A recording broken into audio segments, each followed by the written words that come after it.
is Hartwich, I'm the Executive Director of the New Zealand Initiative. It's my great pleasure to welcome you to the first semi-final of the New Zealand Initiative's Next Generation debates, which bring you fresh perspectives on the big social issues facing New Zealand today. Before we get started, I would like to thank the Friedlander Foundation for their very generous support for this project, and Michael Friedlander, who's here with us tonight, has been a long-standing supporter of many projects designed to improve public understanding of policy, and without his support, this tournament simply wouldn't have happened. Thank you, Michael.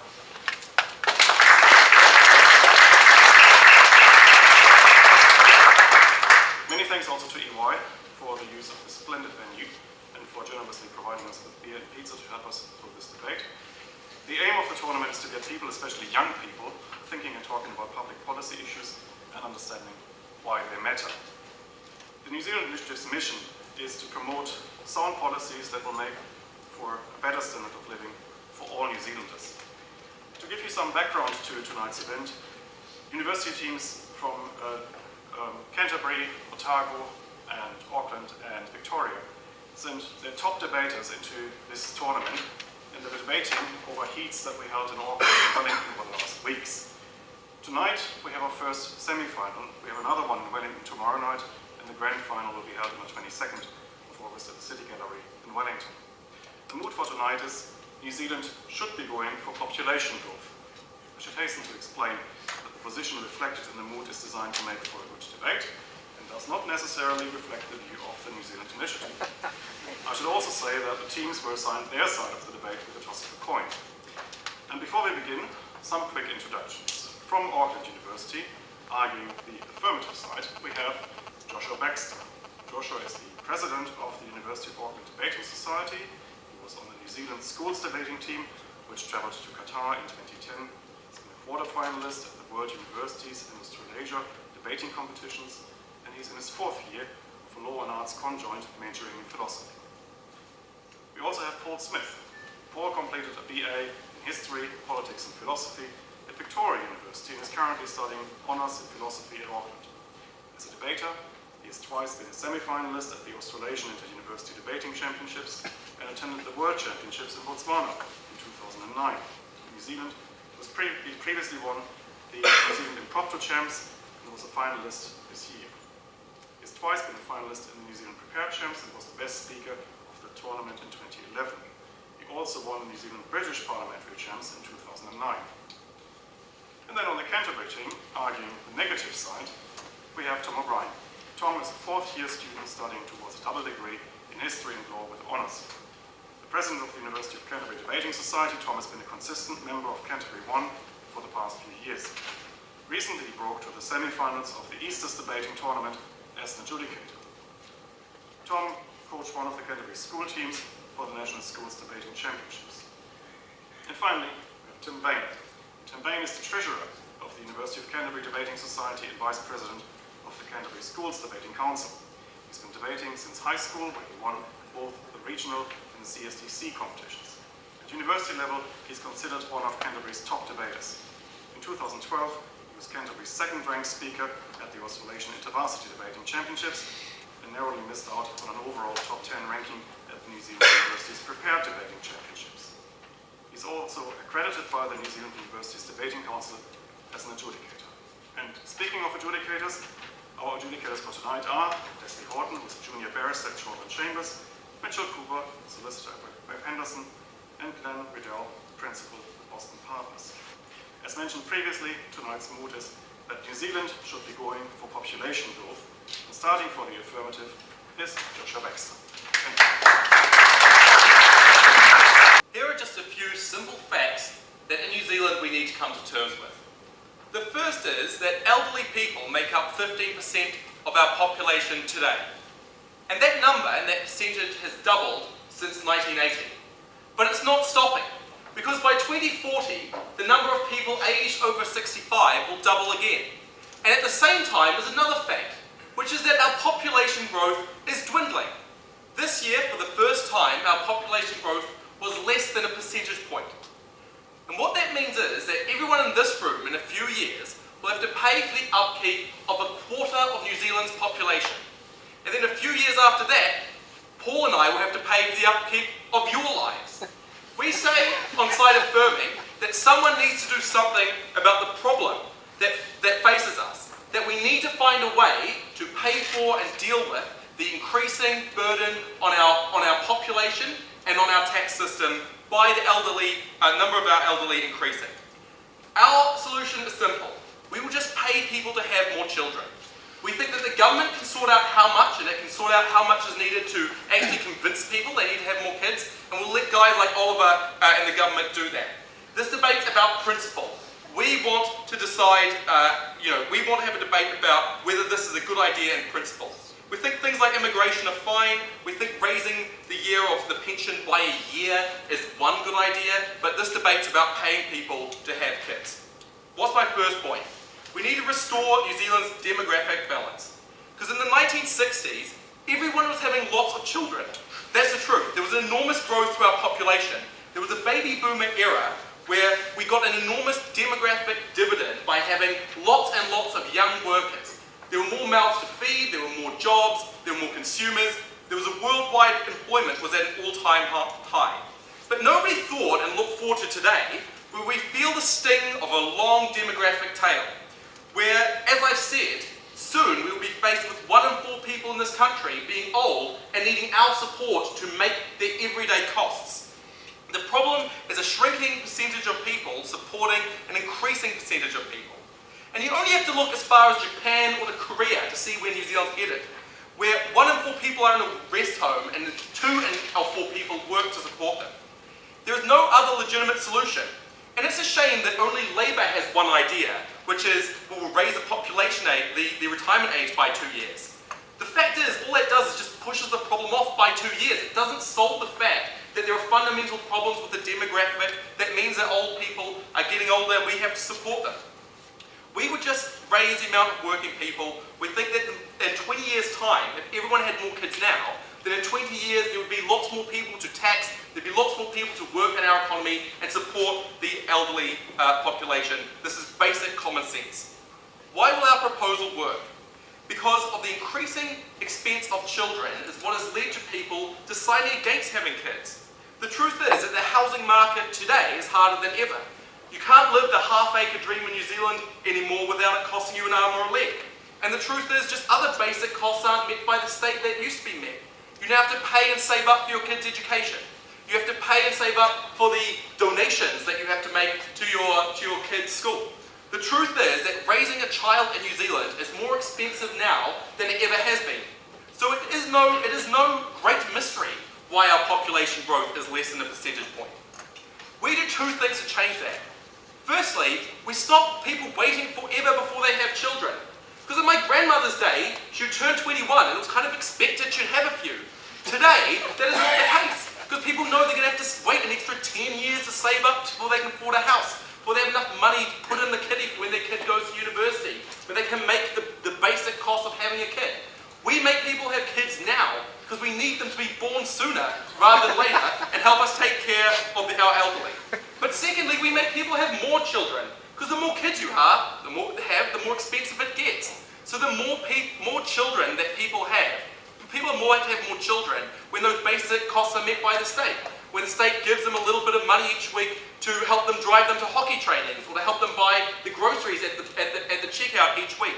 We think that people have children sooner and have more of them when the state gives them just the basic incentive of money. That is what we stand for. And that is what will help us change the problem of an increasing burden on the state. When there are more people to help us pay for it, when there are more people being taxed in productive jobs, it's time for the second demographic dividend. We propose that on our side. But the second thing we do is we offer women a fairer deal. And to return to my grandmother, in the 1960s, she did the faithful and expected thing, where she quit her job as a teacher and had 3 children. Today, it would be hard to imagine someone doing exactly the same thing, and it's far less commonplace, because there are 2 problems. The first is that if you want to be a woman who has a job, you are often faced with a difficult choice. And many of you in this room now will know, at one stage you want to have children as a woman and you have a job at the moment. The problem is that people know that if they quit their job for a long period of time, they'll there'll be no way they'll be able to enter back into it in 10 years or 5 years' time and expect a job waiting for them. By giving people more money each week, we allow for the payment of one of the biggest expenses that you would have as a working mother, which is childcare. By giving people more money to spend on childcare, we allow women to go to work and still have someone to look after their kids. And maybe they won't have their kids in childcare 40 hours a week, but even if it's 20 hours, that's still 20 hours a week of work that women can do, so they have experience to rejoin the workforce. We don't think it's fair that there are people all over New Zealand who have to make a choice between kids and work. But secondly, it's pretty hard to be a stay-at-home mother at the moment for cultural reasons. It's not seen as a legitimate thing to do, and that's actually a sad shame, because women bring real value if they decide to be a stay-at-home mother, or a stay-at-home father, which we'd also give money towards. We think you recognise the important work that someone does when they quit their job to look after someone that will eventually help solve our economic problems, but also someone who is just a human life and the care for which should be valued. So we're happy to give women or men a percentage, a lump sum each week from the government to look after their kids. We think when it's more of a legitimate option to quit your job and look after your kids, more people will have kids, which will help remedy our first problem. This debate's about finding a solution to one of New Zealand's biggest problems, of population growth. When I get older, I want to know that this country won't go economically bankrupt because of an ageing population. We provide you the solution. The motion stands. Thank you.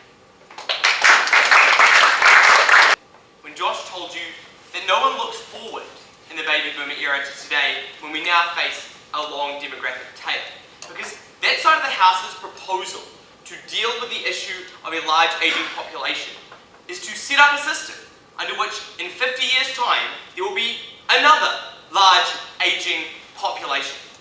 What we say on this side of the House is that that is not a sustainable solution. It doesn't solve our problems. All it does is bump them down the line to where they're going to become worse. We reject that. I'm going to bring you 2 points of substandard. Firstly, I'm going to talk about the destruction of New Zealand's unique competitive advantage when our population expands. And secondly, I'm going to talk about the damage done to children under that side of the House's model, when they encourage the weakest and poorest members of our society, the most vulnerable, to take on burdens that they can't handle. But first, I want to respond to 3 points that Josh raised. The first of these is this idea that this restores a demographic balance that's currently out of kilter. 3 responses. Firstly, we said that the best way to deal with the problem that heaps of people are ageing and about to become reliant on the state is to do things like phase out superannuation, Mr. Speaker. We think the best thing to do is to raise that cap at which you can retire and receive superannuation and then abolish it completely. That's why we have KiwiSaver, right? Those systems working alongside each other is nonsensical. We think we should phase that out. We think that solves their problem. Secondly, we think that this only delays and worsens the problem, right? Because their solution is just to pump out a whole lot more people who don't have the same advantages early on in their career that like the baby boomers had. Because when the baby boomers had that, they didn't have to support these elderly people, right? So they're going to produce a new lot of workers who don't get ahead early in life, and then when they get old, the next generation has to support them. They therefore create a self-perpetuating cycle whereby the government has to keep funding people to have children just to maintain the current generation. We don't think that's sustainable. We think that worsens their problem. And thirdly, we don't think that the people who they're going to be creating are actually going to solve much of this problem, Mr. Speaker, because what we think is that because the diminishing returns for members of the upper and middle classes on children are particularly high, they lose more income and they have higher expenses, we think that predominantly the people who are going to be having kids are going to be the poor. What we think that means is that not only is that bad for children, which I'll bring you my substantive, but we also think that that means that these aren't even people who contribute much to the tax base. We think these people receive back in welfare at least every dollar that they put in. So we actually think that that side's model just increases the burden and makes their problem 10 times worse. Right, second point he brought you is that basically at the moment people don't have kids because everyone's too poor and kids are really expensive. We say that's rubbish, right? What we tell you instead is that people are just starting to have kids later because they want to have a career. The problem there is that that's not a financial impairment, right? That's not like, oh, I need money to live, therefore I can't have children yet. Like, that's what the benefit's for. That's what working for families is for. The reason that people don't start having kids early is because modern careers are like high speed and based on technology. That means that you have to remain in the game, Mr. Speaker. You can't just drop out for 3 years and still be able to jump back in, regardless of how much money they throw at you, because that means that you lose the spot in your career progression. That's a problem this side doesn't deal with. You still can't be a lawyer, even if the government's handing you a huge paycheck if you're jumping out to have kids all the time. And that brings me to my third point, which is how they try to tell you that this somehow empowers women. We say that's absurd, right? What we tell you is two things. Firstly, it still doesn't let you back into the workforce, right? Because that's experiential. If you take years out, you lose your place, you lose your grasp on the cutting edge. It means that firms don't want to keep hiring you. We think it doesn't help women who are currently being locked out by wanting to take maternity leave. But secondly, we think that what that actually does is worsens the social stigma that Josh wanted to say was improved. Why is that? Because it's going to be mainly poor parents having kids, what that does is associates having a lot of children with poverty, which regrettably in the eyes of many people in society is seen as a negative thing. What this says is that there's a correlation between being poor and having kids, that if you don't have enough money, you should just have kids to get by. We say that absolutely stigmatizes having children. We say that it says that having children is something you only do if you can't afford to have a career. We think that disempowers women, prevents them getting into the workforce, and ultimately hurts them. So Josh's speech just fell down. What have I got to tell you? First point, we think that New Zealand's competitive advantages are ruined when you grossly increase our population. There are three necessary main elements to our economy, Mr. Speaker, that we think are really critical and depend on us being a small nation. The first is primary industry, the second is technological innovation, and the third is tourism. We think these are all entered by population growth. So let's talk about primary industry, right? We think that the reason that we have a competitive advantage in primary industries like dairy is because we have large tracts of arable land, things like a large growing Chinese export market to the middle class, which means that they can basically soak as much as we can produce. So as long as we continue to make our land used more efficiently, they can continue to take all of our milk and all of our other primary exports like timber for their homes. What's the problem with massive population growth? What we think is that it's particularly pernicious in New Zealand, right? Because not only do we see things like urban sprawl expand, but our cities are built in the middle of our most arable land, right? Like what happens when Christchurch doubles in size? Well, there goes half of the Canterbury Plains and half our dairy production, Mr. Speaker. We also think that because New Zealanders have this idea of the New Zealand dream, whereby you have a big park in your backyard or lots of verdant farmland close to your property, we think it's even worse because people aren't content to be packed into tight little cities like people might be in Singapore or America. We think that means that the harms from that size model are 10 times worse. We also think that this hurts our export economies of scale, right? Because we're already at maximum production. It means that things that we would be exporting and benefiting our international economy are instead just being consumed internally. We think that's detrimental, we think that harms us. Secondly, innovation. We think that New Zealand is currently an allure to innovators because we're an isolated market with a small population. And that's meant that we can have things like the credit card revolution, which has moved our economy from an inefficient cash one to one that works efficiently based on credit. We think that that side of the house ruins that because it breaks New Zealand as a test market. We think that hurts too. And thirdly, we think that tourism is injured because we see that an increased population diminishes the sanctity of nature in New Zealand. We think that it means that larger booming cities make New Zealand less attractive. So our economy is basically going to be a lot worse off under them. But why is it also harmful to children? What we say their side does is encourages people to have kids who are not prepared to have children and don't have the resources to care for them. They want to take the most vulnerable people in our society and say, if you have a kid, we're going to send you a huge paycheck, right?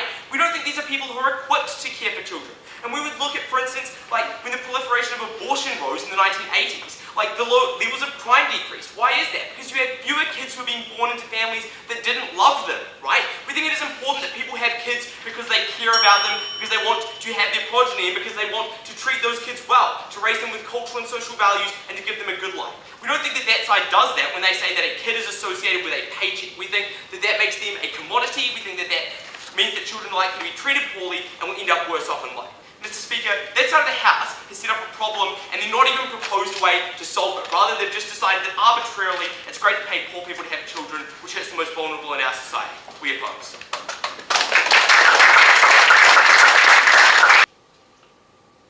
What a callous team trying to pay poor people. It's the kinds of people who spit out children just to make a few extra bucks at the end of the day. The problem for them is children are still a net loss for those people. We're not going to pay them $1 million a year to have a child. It's still a net loss ultimately. But what are we doing? We're offsetting some of the cost of that. We're encouraging people who want more kids at the moment. We're saying to them, don't concentrate all of your resources in one child because you think you can only afford one set of university education. But we're saying to them, you can have as many children if you want to, and you can have them earlier than otherwise. And a lot of that analysis wasn't really touched by that side of the house. We think we still have that benefit. I want to talk about about two things. I want to talk about the national crisis, whether or not we've solved that, and whether abolishing superannuation and confining poor people, essentially, or poorer elderly people, to not being able to pay for heating and not being able to pay for a vast variety of their living costs is a good idea. And then I'm going to talk about the economic effects and deal with this idea that somehow we're building cities in the middle of Taranaki or cities in the middle of unpopulated areas which we're currently using. We think densification is the answer, and that's the response to that. I'll expand on that and give you some positive economic effects of population growth, like increasing innovation and decreasing the per capita cost of infrastructure, which means we can finally have the high-tech economy that we want. In terms of the national crisis, we told you the demographic shift. It's something we've seen happening in Japan. It's something that's absolutely foreseeable for us to have to deal with, that all of us, or most of us in this room, are going to have to deal with. The population of people above 65 is going to double. We don't have the birth rate or the population increase to deal with that. That is the current trajectory that we have to do. We may or may not be wiser in the future, but we're definitely going to be older, and that is something that's going to suck up a lot of the resources of this country. So what were the responses? They said, well, let's just stop giving them resources. Let's stop paying out superannuation. We'll decrease its availability, and we'll move to KiwiSaver entirely. Well, the first point is, that's absolutely politically infeasible. We think that the reality of government is it faces entrenched interests from people who want to keep their superannuation flowing. And it faces entrenched interests from old and wealthy people. And I don't want to trust our future to that kind of political wrangling, which we think has created the very problem that we face. The fact that politicians don't feel like they have to engage with this problem because it happens so far in the future. If they decrease superannuation, they lose votes now. If they don't, the next government or the government after that has to deal with it. So we think that all of the things you're trying to say will happen simply won't. We need something that the government can't screw up, and that's encouraging more children. Because Winston will simply never allow the kinds of things they want to do. But secondly, we still have to pay for a lot of the costs of the elderly, even if they have KiwiSaver. Because KiwiSaver won't cover the massive medical bills that they're currently incurring, and they'll incur into the future. And as longevity kicks in and medical advances kick in that are more and more expensive, we don't think that the kinds of savings you're saying these people are going to have are able to cover those. We're going to have to cover those through a kind of welfare state. And we don't think that the KiwiSaver is able to cover all costs either, as people are living longer and longer past their retirement age. We simply don't want our elderly or Josh's grandma shivering because they can't afford heating on what they saved up from KiwiSaver. And especially people who don't save that much from KiwiSaver during their lives either. So people who aren't lawyers and that kind of stuff are people who are going to face real costs. And we're going to have to cover those costs, and that's the nature of the New Zealand state. We think we need to even out our kind of demography. We told you that there are a range of people at the moment who don't want to have kids, or don't want to have as many kids as they, who can't have as many kids as they want. So they tend to have kids later because they want to wait until they're more financially secure and to afford the costs. And they have fewer kids than they would otherwise have. And they're forced to make trade-offs. Trade-offs between having a career or having a child or having a second child because they can't afford to pay for the childcare that people having a career would entail. And they don't feel enabled otherwise to take time off their work to stay at home. And all of the stuff that they said about people taking time off from work and leaving the labour market to stay at home was points that Josh told you. It was kind of like they listened to him and then said exactly what he said. Because it's true. People are afraid to stay out of the labour market for 3 or 4 years in case they lose the skills that would get them hired in the future. So that's why if we give them more money to have children, they can have both. They can pay for the childcare that will let them have children and stay in the career that they want. And we think that's a massive benefit of our model. So what was the response about this, the main response they said about the analysis we provided you about why people would have the kind of kids that they want? Well, the response was just that people have kids later because of the career aspect. But as I told you, that was our point. We let people have kids earlier and keep their careers. The other thing was you get yet another bubble. 50 years down the line, we have another demographic tail to deal with. But the problem with this is it relies on a ridiculous assumption that we do this for the next 5 years and then stop doing it forever and create a population bubble. We don't think that's what's going to happen. We think we can continue encouraging people to have as many kids as are going to need it to support the people in the future. What was the next response? It was that the wrong people get money. It was that poor people get it, the wrong people have more kids, and that's tragic. We ignored all of the analysis we provided you about like a lot of people under the status quo who aren't in those groups who want to have children. But furthermore, we're just not as callous. We think when people have kids, they tend to care about them. There's some kind of bonding that goes on when that child comes out that means you don't just see them as a paycheck. But furthermore, there's still a net loss. It's not like you can have a kid and your household income will go up by more than what that kid costs. But if we offset some of that cost, we at least encourage some more children. So we don't think kids are going to be a great income group for you. Let's talk about the economic effect. They told you that New Zealand has large, unpopulated land and we use it for farming and that's important. Yeah, great guys, we're not going to build in Taranaki. We're not going to build in the middle of these large farms. The next response was that, well, Christchurch expand. All the farms and the kind of lands around Christchurch are going to get wiped out. Well, so another bit of sorry news, guys, but it's actually Auckland which is the growth centre rather than Christchurch, New Zealand. It's Auckland that's going to grow into the future, and it's Auckland that we can encourage to grow into the future. And even if people do want to grow in Christchurch, we think that the sensible approach to this is to encourage density of cities, to deregulate the nonsensical zoning requirements that prevent people building up in the inner city suburbs, which allows people to live there. And it gives us economic benefits in that sense. And the points about tourism they made were premised on us building cities on our waterfalls, or building cities in the fjordlands, or building cities in the national parks. None of what we're going to do. We think density in the existing cities is sustainable, and we think that creates a larger population that can justify infrastructure. So when we want to build a second internet cable across from Australia or across the United States to power our high-tech economy that we want to have, if we have more people, we can justify that cost. Because if the fixed costs are very high, and we have more people to spread that in between, that tends to pay for them. We think that that's one of the main benefits of economic growth, that over time we can invest in significant amounts of infrastructure in the cities as well, in terms of transport infrastructure, you name it. The kinds of things that push economic growth into the future, and those are the kind of things that population growth gives you. But it also gives you more minds. So we think that knowledge is one of the most important things for any economy, and especially economies moving into the future. We suffer from the tyranny of distance. We're so far from everything. We need to encourage innovation. And I want to make the simple and obvious point that more people gives you more minds and it encourages that. We know that three Steve Jobs is better than one Steve Jobs in that rate. And we think that simply, that putting it simply, we're going to have more of that innovation when we simply have a higher population who have access to better infrastructure and respond to the challenges that New Zealand faces. We think that's a good reason to propose. Ladies and gentlemen, there is a reason why it is the middle and upper classes that have the lowest birth rates in society. And that reason is not that it's because the disincentive for having children is not that it's going to cost more, but because it's going to mean that you're going to have to take time out of your career.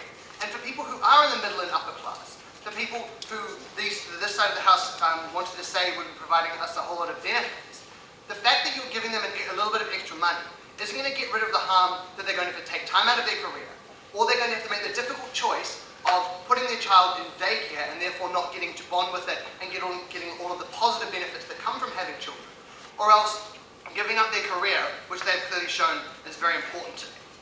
There are two questions at the end of this debate. The first is, will paying people to have children improve New Zealand's economy and improve New Zealand's demographic balance? And we'll clearly show you that this is not the case. And secondly, the question of what other harms and externalities accrue from this kind of model. I'll be dealing with them in that order. So on the first question, what effect does paying people to have children have on our economy and our demographic balance? The AFT have basically hung their hat and made their entire case dependent on two presumptions. The first is that the only way to deal with New Zealand's ageing population and apparently the inevitable bankruptcy that will follow from this is by increasing the birth rate. And secondly, that the reason why the population is aging is because people can't afford childcare. So if you pay for them to have childcare, then they'll all start having kids, and then therefore our population can increase into eternity, and we will never have to deal with the fact that people are living longer. What have we told you on this side of the house? The first thing we've said is that it's false to say that the problem with the aging population is that people are getting older. And we gave you some really good analysis on this. Basically, this breaks down to two things. The reason why an aging population is traditionally seen as a problem is because the presumption is that people are still going to retire at 65, but they're going to live even longer. And secondly, that we're going to have to pay for them through superannuation. But Tom's already talked to you about the fact that there are other options available to us. Recognizing the fact that people at 65 now are not the same as people who are aged 65 50 years ago, we can understand that it's good for people to stay in the economy, and people are in fact able to stay in the economy and stay being productive and extremely experienced members of society for much longer. So we can recognize that 65 is an extremely arbitrary age in order to have retirement. And by extending that, we get rid of the problem of a loss of productivity from the workforce.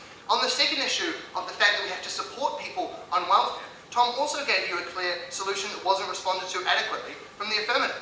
And that is that we simply get rid of the biggest welfare tax bill we have in society by phasing out New Zealand Super, by putting the emphasis on plans like KiwiSaver, which provide all of the benefits of NZ Super, but at the same time avoid the pitfalls of the fact that NZ Super is controlled by politicians who don't tend to be very financially and economically responsible. And secondly, the fact that it's ring-fenced, it's protected as people paying for their own retirements rather than all of us having to pay for the fact that other people chose not to save in society. Their only response was to say that this was politically unpalatable. And we think that that's hilarious, given their entire model is that we should pay poor people to have children into the future to avoid the problems of an aging population. So even if their model works, there are better ways to deal with this problem. Second response we gave you was an attack on their false idea that the incentive for people to have children, for people to not have children, is that they can't afford childcare.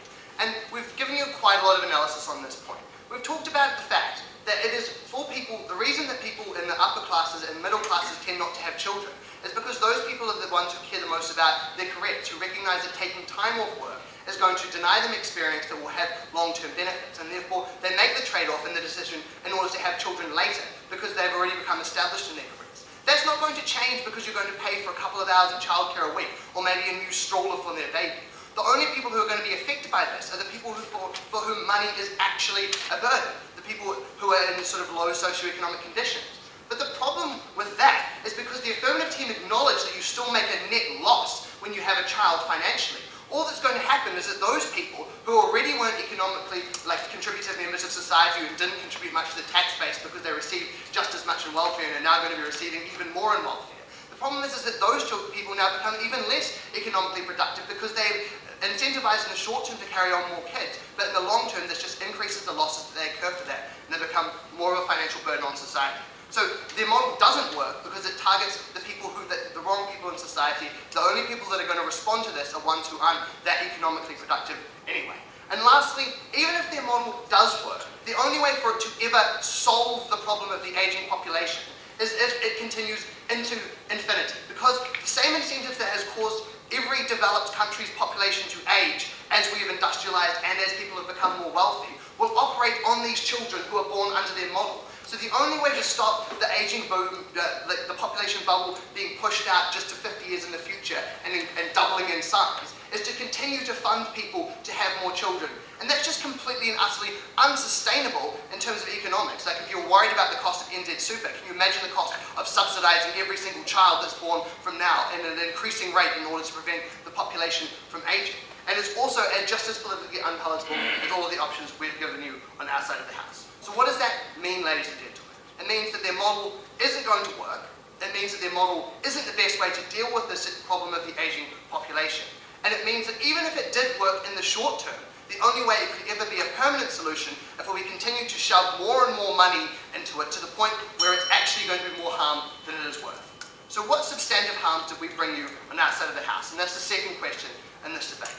We gave you two very clear ones. The first we talked about was this idea of the competitive advantage and how New Zealand's competitive advantage comes from its small size and small population because it gives us access to large amounts of arable land that are able to produce surpluses that can then be exported, which relies on having a low domestic demand, and provides things like beautiful scenery which we can use to encourage tourism. Now, they tried to say that population growth wouldn't harm this because firstly, everyone's going to live in Auckland. And if you think that encouraging more urban sprawl in Auckland is an economically efficient outcome of this debate, I don't even know why I'm bothering to talk to you. And secondly, they decided to say that it's not going to create a harm because we're not going to be building cities on farmland. But that completely misses the point because these new people will still need to be fed. And this means that the surpluses that were presently being sent overseas and provided the main trade income for our small country are now going to have to be spent domestically on a particular section of the population that isn't even particularly efficient. Lastly, we talked to you about women and children and how incentivizing the poorest and most vulnerable people in society to have more kids that they can afford is only going to provide negative outcomes. Ladies and gentlemen, the affirmative team's model is a pipe dream that at the best will have to be paid for eternity and at the worst will bankrupt our country and create worse social outcomes than anything that could arise from the fact that people are now living a few years longer. Josh was pretty clear when he stood up here for you at first. Solve the aging population crisis, he told you. What we've shown in this debate is that not only is their policy actively pernicious, not only does it injure New Zealand's economy, not only does it degrade women and commoditise children, but it doesn't even come close to doing what that side of the house set out to do. I'm going to look at the impact on three key areas in this reply. Firstly, the impact on the population crisis. Secondly, economic impact. And finally, the impact on families, looking at women and children. But ultimately, for that side of the house to come even close to winning, they actually had to show you that this would somehow affect the problem they set up for you. That it would somehow affect the population crisis that currently threatens New Zealand. Because on that point, what they basically told you is that this is a fantastic policy because, we can just pay for new people to fund the elderly forever. Because if we just keep their entitlements and just keep throwing money at this problem, eventually it'll go away. The problem was, we gave you three responses. Firstly, we told you that there were other policies to mitigate these problems with, right? We can look at things like moving from superannuation into KiwiSaver, like raising the retirement age, and like encouraging people to work longer, which they're already doing under the status quo. We think all those things mitigate the harms they're pointing out.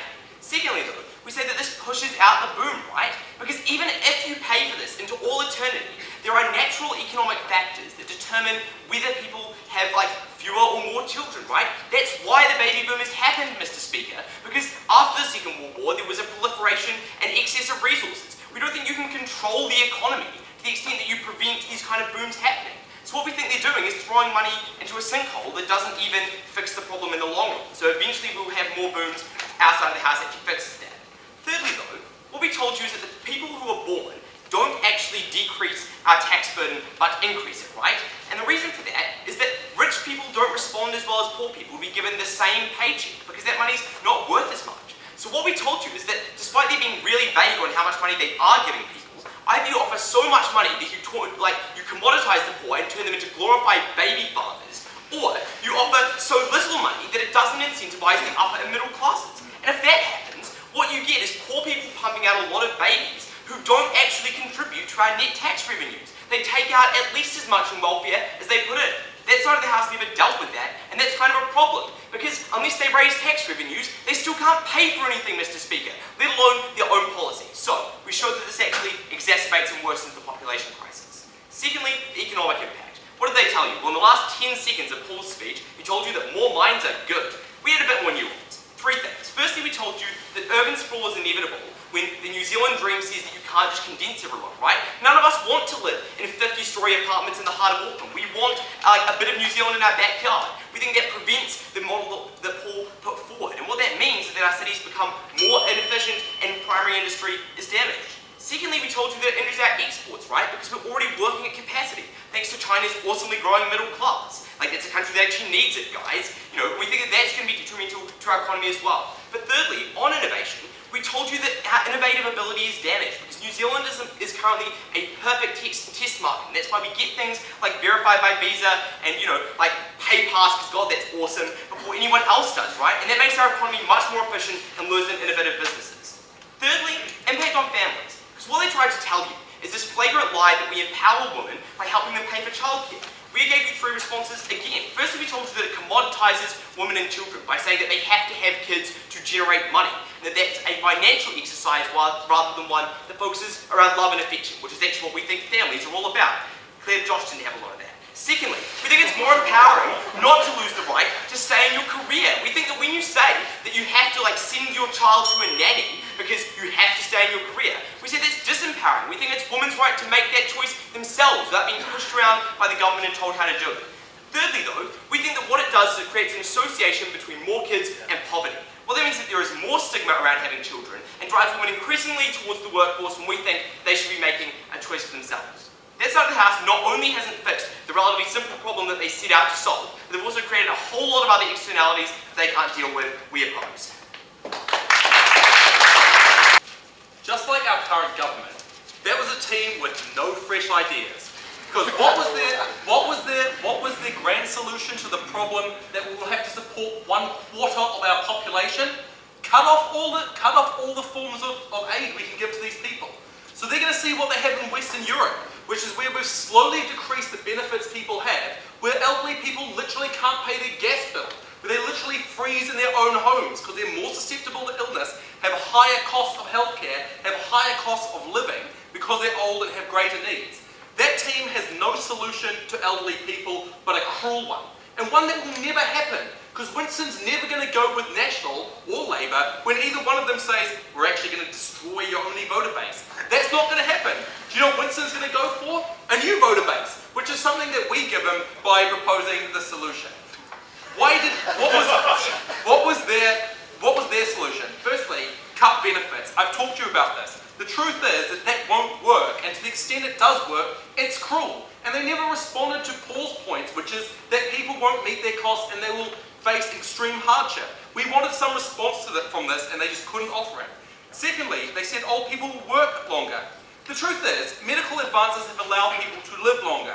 But my grandmother at the age of 75 can't go to Ernst & Young and be an accountant, or many people won't be able to do that because although medical advances have allowed you to live longer, they haven't allowed you to work at the same sort of intensity for as long in time, which means that this isn't a solution either. The last point they made on this was they said you'll have to keep paying people forever and ever and ever to have more children. But that's not true. The problem we have at the moment is we have a very high percentage of our population who's old. But at the point at which we can get a constant percentage of the populations, i.e. that as many people live as die every year, we won't need to keep increasing the amount of people who are born. So we can just increase or decrease the subsidy as is required to keep the percentage of the population constant. We're not going to continuously increase the population. We want it to be equal. Then about women. They never understood this point. They said, well, nobody wants to give up their jobs, so that's why people don't work. That's exactly right. People don't want to give up their jobs. So give them some money so at least they can work part-time and they can keep up with technological developments and show they have been turning up to work for the past 10 years on a part-time basis. So when their kids grow old, they can return to work. That's a problem that they didn't understand, is that we at least allow women more money to pay for childcare so they can return to their jobs. And then all their points, that they brought into all our points about how it's a legitimate lifestyle to raise kids. If you want to make that as your option in life, that you want to be a carer, that's fine, and the government should recognise that. It shouldn't be a crime against feminism that you want to have children. We helped to reverse that by recognising that it is legitimate. That team never responded. But they did want to talk about poor people. And their characterisation of poor people is that for a moment they take their eyes away from the pokies. They see dollar signs when their child is born because now they get more money. Not all parents are like the parents in Brotown negative team. We say that parents realise there is an actual cost to having kids. And they said it's just a short-term cost. It's a long-term cost, not a short-term one. No, it's a short-term cost because you need another room in your house. You need a pram, you need a cot, you need all the things you need to have a child. And no, the government won't pay for all of that. So that is just a lie to say that will happen. The truth is that poor people won't be the only ones having children. It's middle-class parents who realise that there are increased costs from having children who will be more likely to have them earlier and more of them because they want that. They're just prevented from that cost and we incentivise that. Lastly, on the bizarre land point, firstly we say that we're not going to build houses of the Rotorua geysers. We think that tourism's going to be fine, and we think that if we just intensify our cities, everyone's going to live there. Nobody wants to drive from their Northland farm to Ernst & Young to their apartment block, right? People are going to keep wanting to live in cities, and that will intensify. We won't use all the land that's made for food. We're the only team that provided a solution. The motion stands. Thank you.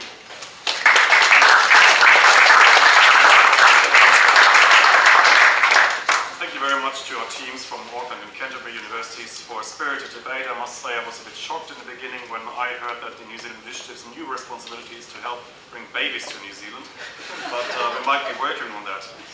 While the adjudicators retire now to come up with their decision, I would like to ask our two panelists for tonight to join me on the panel, and you may just take your seats over there if you like in the meantime.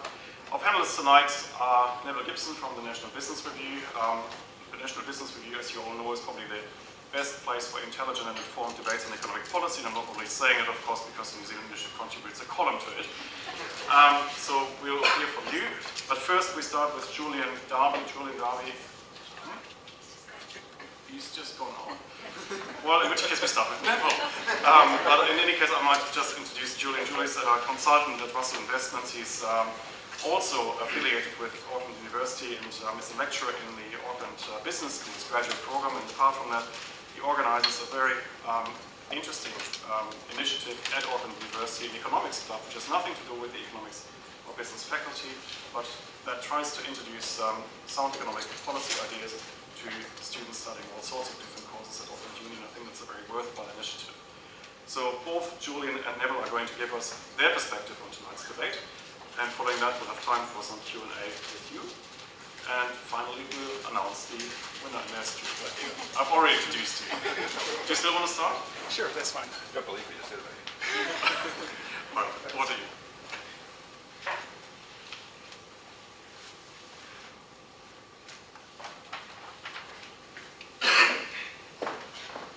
Well, thanks, Oliver, and I'm not sure how you introduced me.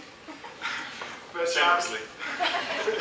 so firstly, compliments on both the teams. I feel distinctly torn tonight, having been a former student of both the University of Canterbury and the University of Auckland. I've got red and black blood pumping through my body, and as an employee at the university just up the road, it's a little difficult. I guess we're all familiar with social networks like Facebook or Twitter. However, a month or so ago, a new social network was launched called Hell is Other People. Actually, to be fair, it is not a social network, but rather an anti-social network, since it helps you track your friends and allows you to plan your trip so as to avoid them. Now, the term Hell is Other People, from which this app was, I guess, named, originated from the French existentialist philosopher Jean-Paul Sartre, who famously used the statement when he closed his play called No Exit. But is it true that other people are the source of all despair, as Jean-Paul Sartre suggests? Sure, we live in cities which are filled with people, traffic, and noise. But is it really hell to be surrounded by so many people?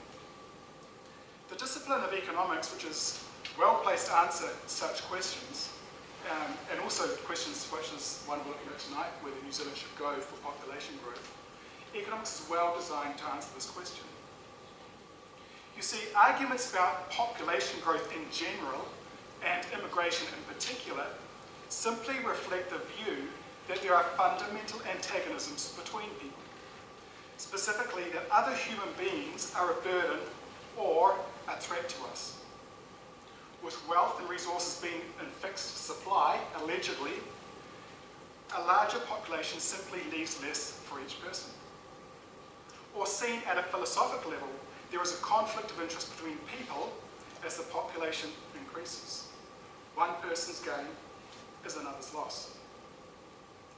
This view of existence is indeed dark and depressing, and was accurate for most of human history, when there were only stagnant non-division of labour societies. In these societies, each person lived in the same way, namely as self-sufficient farmers. An increase in population in such societies impacted the abilities of farmers to produce sufficient food to survive. In contrast, however, an increase in population in modern division of labour societies yields quite a different result. As renowned economist Professor George Reisman points out, in a division of labour society, the existence of more people means a more intensive division of labour. And this was actually the idea advanced by Adam Smith in The Wealth of Nations, in which he set out to understand what made nations wealthy. Or, as humorist P.J. O'Rourke puts it, why do some places prosper and thrive while other places just suck?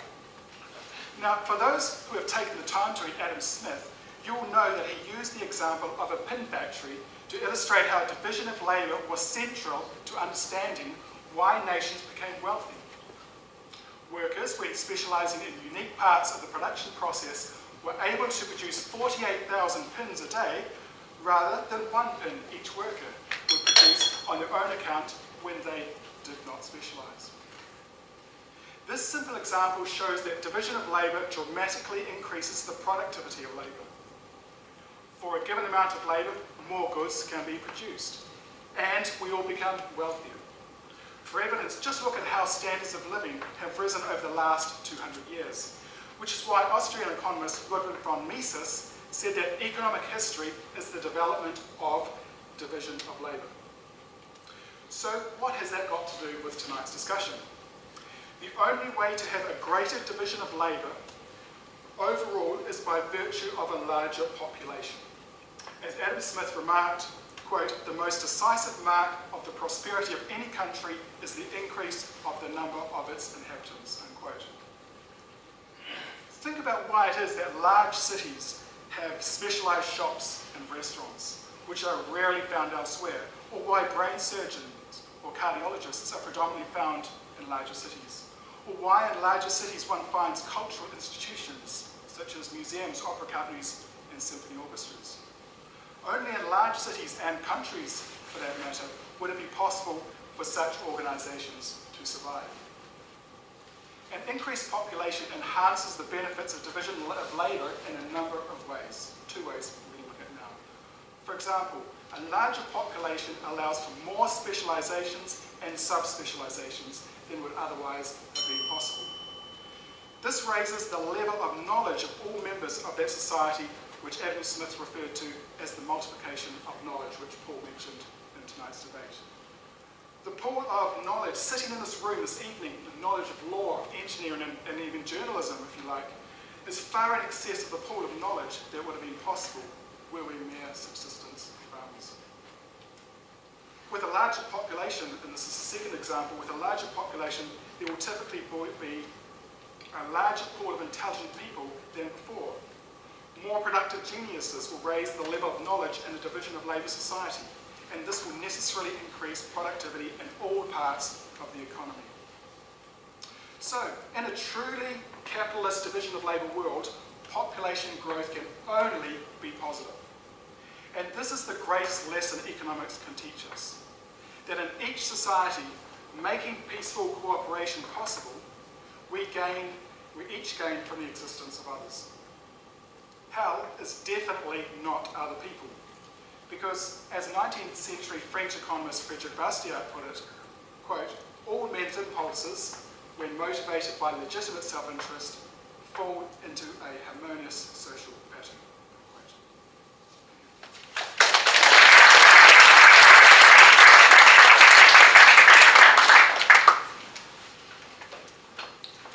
I feel like I've been in two places, because in a debate you have people arguing over sometimes dishonest statements about the other side to score points, and then you listen to a very brief summary of free market economics, summarised very ably, I think, by Julian. And the twain didn't seem to meet, because I thought the teams, from a journalist perspective, just as someone soaking up information, is that they ignored a lot of areas, but at the same time they were a little bit at cross purposes. Whenever you talk to someone about population growth, they will raise all those issues that Julian's just spoke about. Why are some countries more prosperous than others? We didn't hear a lot about that tonight, unfortunately. And it's interesting to note that around the world we have a huge movements, population trends, and they're inevitably from the poor countries to the rich countries.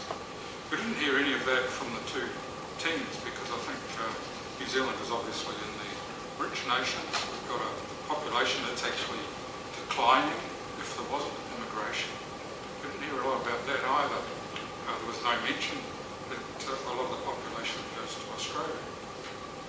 But those poor countries that are providing the immigrants to places like Europe and the United States, it's quite interesting to note that some of the poorer parts of Europe now want the rich Chinese middle class to come and live there. And there's an interesting table in the Wall Street Journal recently on selling citizenship to a number of countries. This is one where I've asked the immigration minister to give me some answers. Unfortunately, he didn't get back to me in time for tonight, because I think each country could probably charge a certain amount of money, key money if you like, a bit of the opposite of what the Chinese had when they first came here, which was a poll tax, but the same sort of thing.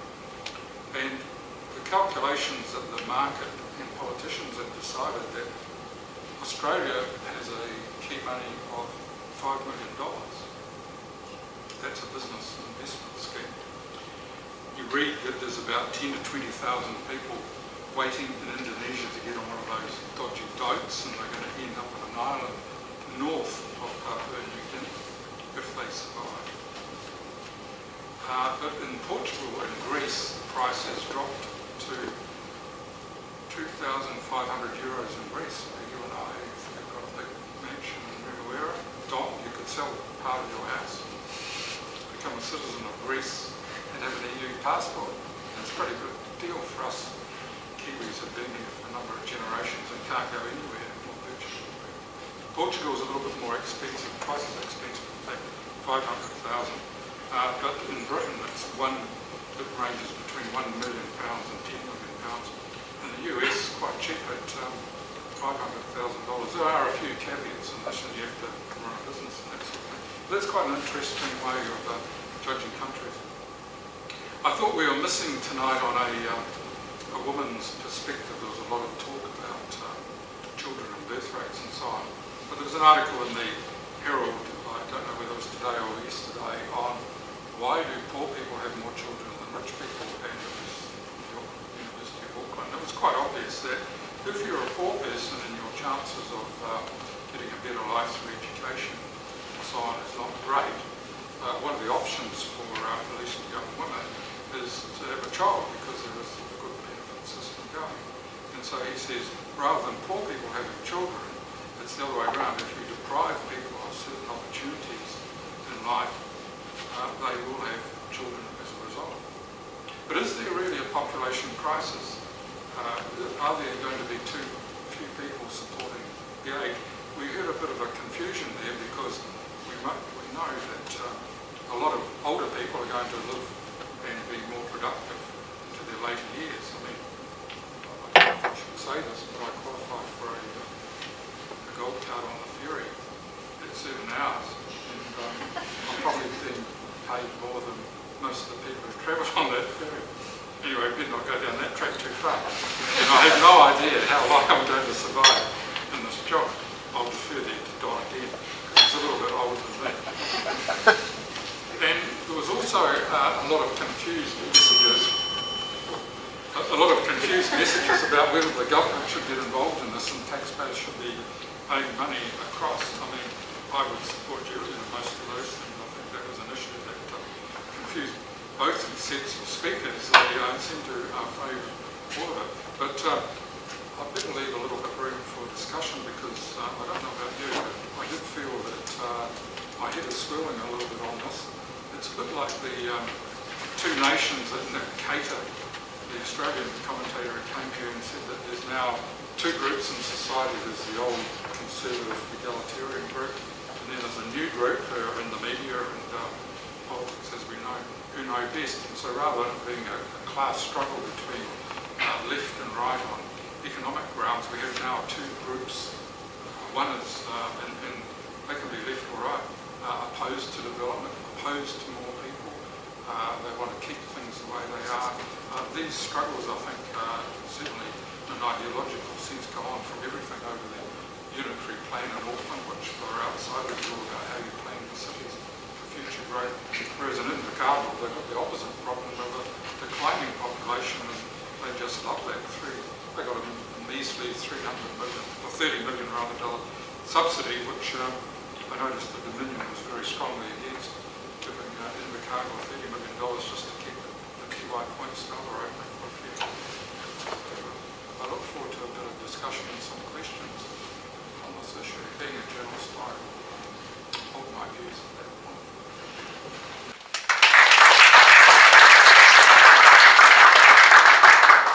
We now have a few minutes for your contributions, your questions and comments to the debate.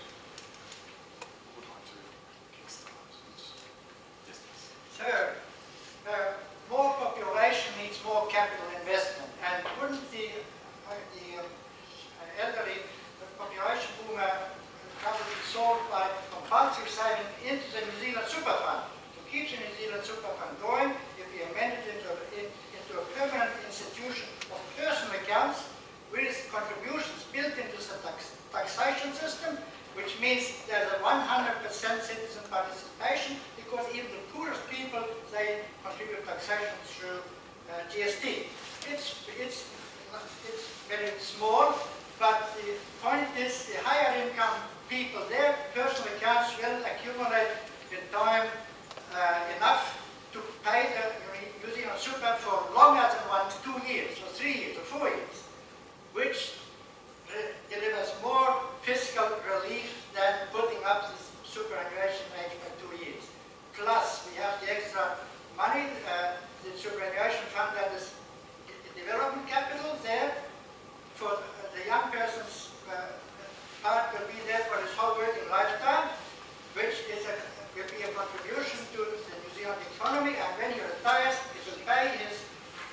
super, the taxpayer doesn't have to pay it until it's finished.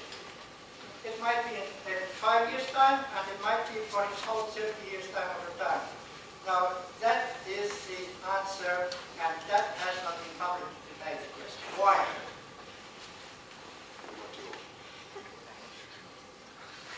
I'm not sure it's my area of expertise, to be fair, because I'm actually interested in increasing wealth. You know, Saying increase wealth, can you give us one example of wealth creation without saving? No matter how hard you work, if you consumed a lot, at the end of the year you are just as poor as before. It's a law of physics. Yes, You cannot create anything out of nothing. Anything what is built here is coming out of someone's savings. You're absolutely correct that to have a capital base, you need to have savings. That's first and foremost. But those savings must be made by people voluntarily in a society. And Why not other rules? We have traffic rules for the traffic to run right. Why not have an economic rule for the economy to run properly? A universal superannuation rule, which is not for your personal prosperity directly, but for the whole nation. Because everyone who is here, your superannuation might be sustainable from the age of 65, and it will be secured by your own superannuation account for a number of years. I believe we got your question. Yes. So I feel it's a little bit like the talkback radio, especially early in the morning or late at night, that people come up with solutions like this. But I think the question is there really, what is the real problem? Is it we need more people in order for them to get wealthier? But if people are leaving the country and they're mainly poor people, by definition we get richer. But economics shows that there are no successful countries where per capita growth increases when the population declines. Julian, is that right? I mean, even Japan still are the wealthiest people per head outside of places like Luxembourg and so on. And for a while it was Australia. But Australia, of course, is an immigration-driven society. Well, I think we go back to the 18th and 19th centuries in the United States to see what happens when we have population increases. We had significant immigrants coming in with no skills whatsoever, mostly, and they were welcomed into the United States. They came with nothing but hope and motivation to work hard to make the best of their lives. And they came with nothing and free land. Go west. Any other questions? Yes.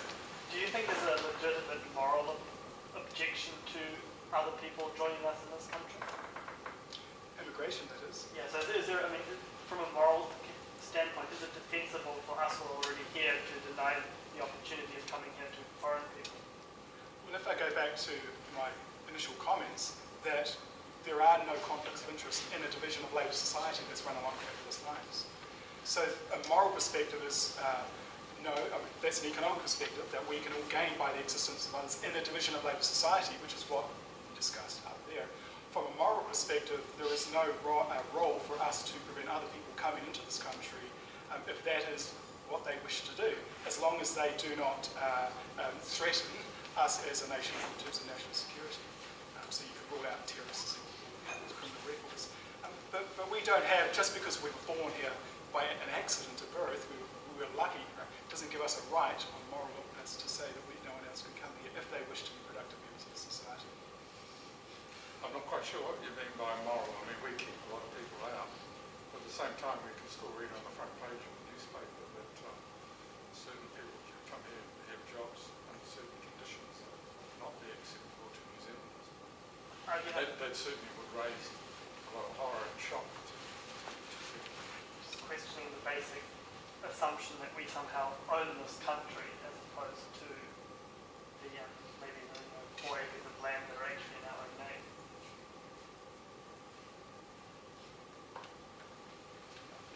I think I answered your question. So I'm sure it's answers. Do you think there's a sustainable range of population, say statistics for New Zealand? What is actually a good number for us to have? What is a good balance for us to have in order for New Zealand to remain prosperous and wealthy? The short answer to that is probably not. There's quite a few studies that, and I was discussing this with Don earlier, is that there has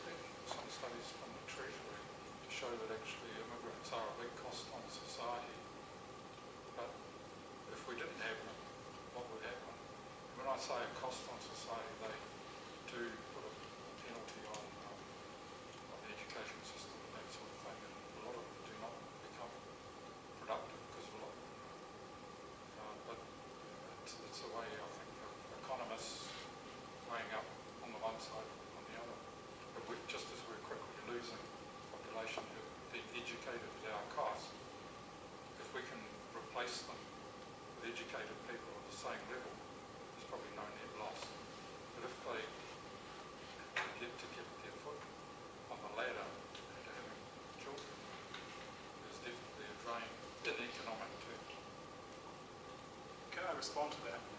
Basically because, as I said earlier, there is no reason why we can't, in a division of labour society, we all benefit in an economic sense, in a capitalist society. And I think this brings up a really important issue. And it really highlights what I think is a dark truth at the heart of what is really the welfare state. Because really, far from offering charity, the welfare state sends people against people. Instead of seeing every other human being as, I guess, a potential gain to ourselves, which is the division of labour society, instead we see them as just another mouth to feed, another person to house, and another person to attend to school. So really this immigration issue which we're discussing has just been raised really can't be separated from the issues of taxation and the welfare state. But I don't think that gives us a reason to abandon the idea of open immigration, which is what I was proposing. I think it's maybe an opportunity to abandon the model of the welfare state. Yes. Do you think there's maybe diminishing returns to division of labour, and that you reach some population where it just doesn't become as valuable? Say, and you brought up the example of a symphony orchestra, you can't, break it down to one person playing each note. Sure. Well, I think the history, the records show that as we progress through time and become more division of labour societies, then more products are able to be produced with greater detail. These iPhones, these computers, they're all a function of the fact that we have people who are devoted not just to small, I guess, making components of those iPhones, but we're able to individually specialise in areas and develop knowledge. And as I said, we as a room have significantly more knowledge now than we did in the past times. So the more I think there's infinite almost. Division of labour can infinitely go down to very small levels. We can always learn more as well. And abandoning the welfare state, what would become of those people that are dependent upon the welfare state? Obviously, if you turn the tap off overnight, there'll be a revolution. What's the alternative? Yeah, this is kind of now the whole question, and that's why I say this is another debate. So maybe I shall keep it to the topic. But my point is that as soon as you introduce open immigration in a context of welfare state, suddenly we have these conflicts of interest arise. My point is, if you wish to become wealthier as a society, the record has shown that that's division of labour societies become wealthier if they engage in increasing populations. Then we must challenge and discuss the welfare state, because that's what's the conflict of interest, which is being arisen in both teams' discussions tonight. Can I invite Nevil to deliver the verdict of the jury? Thank you very much, everybody. Can I start by saying that what we saw tonight was an extremely high-quality debate and ultimately an extremely close one as well. The affirmative team was able to establish this debate in the context of an impending retirement bubble. Probably not what the audience here expected to see today, but one which we as adjudicators were prepared to accept. And we thought the debate was largely won and lost on two grounds. The first, the extent to which the solution which the affirmative team proffered for us was able to solve this problem and was able to do so better than other purported solutions. And secondly, the extent to which ancillary questions also had some bearing on the problem, economic consequences, and maybe this is a charitable characterisation of what took place, but quality of life problems as well. I'm going to take things a bit cold. I'm going to go with the second point first. We didn't really think that these economic benefits and quality of life questions had much bearing on the outcome of the debate. With respect to the economic questions, it was basically a bit of back and forward. The affirmative team said being able to have a higher denominator in infrastructure questions and having more lines an intrinsically good thing, to which the adjudicators combined response was, well, India must be the richest country in the world. The second was the negative team's assertions with respect to being a test market in tourism. We thought that these were rather hinted at and stated as titles rather than actually expanded. And by the end of the debate, we thought that these points were largely parried as points in the debate. None of them were determinative. The final one was the question of the importance of the role of women. On this one, we thought the affirmative was able to establish some ground, but again, it was not determinative. I thought the debate today was always going to be won or lost on the extent to which the major question was answered by either of the teams, that being whether or not the impending retirement bubble was solved by the possibility of paying parents to have more children. We thought that the affirmative team's proposal in this respect was eminently believable.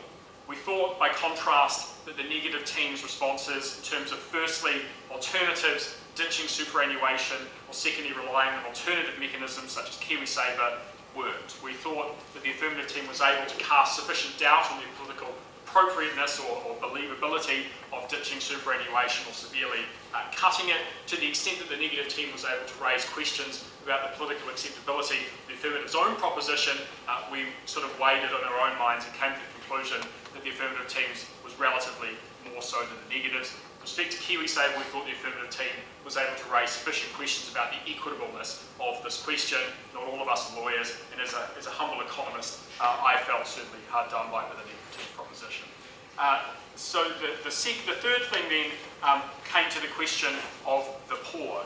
We thought that while the negative team could well have had some very, very good responses had they continued this line of argumentation, we didn't think they really made the link as to why poor people having more children wasn't going to solve the problem. We felt it was relatively unexplained why people who are born to poor parents were necessarily themselves going to be poor and not contributing to the tax base, and therefore unable to solve the problem which they had accepted the affirmative had established. So in a very narrow and very, very, very narrow decision, we ultimately awarded the debate to the affirmative team.